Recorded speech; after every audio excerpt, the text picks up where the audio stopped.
there are 11 million households in the country that are, as they say, underwater.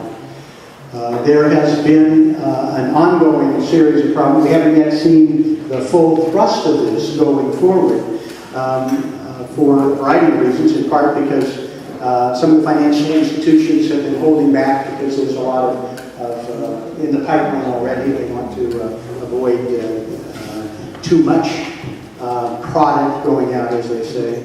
Federal programs, well-intended, less than stunningly effective. This is a host of reasons behind this. We're interested to make sure that any person here for whom the federal programs are appropriate, that we are linked, and continue to take suggestions from you for refining as we go forward. One of the things there are two things that troubled me deeply about this. And I've been talking to various and sundry people in the financial industry as they come to Washington, D.C. to talk to us. And for years, I have suggested you're going to end up with a whole lot of real estate if we don't get back to reality. The subprime epidemic, the bizarre products that they were marketing, that negative amortization. There were some communities where 25% of the single-family home sales were non-owner occupied, setting the stage for a collapse.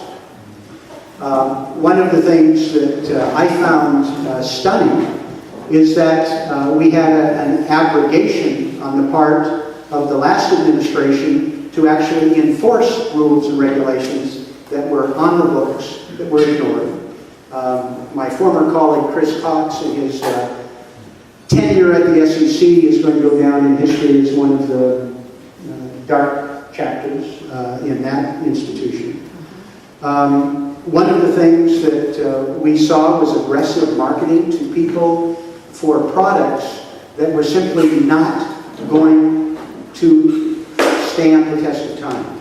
Some of you are familiar with the work of a friend of mine, Elizabeth Warren, the bankruptcy professor from Harvard, who famously was quoted, and it's something that really stunned me the first time I visited with her, and we were having a dinner meeting in Washington, and she was talking about it in terms of, I hadn't thought about it. It's illegal in the United States to sell a toaster that has a 1 in 5 chance of exploding.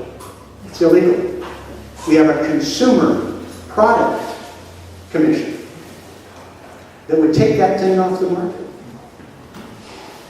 But as Liz pointed out, it's entirely legal to sell a home mortgage product that we know has a 1 in 5 chance of exploding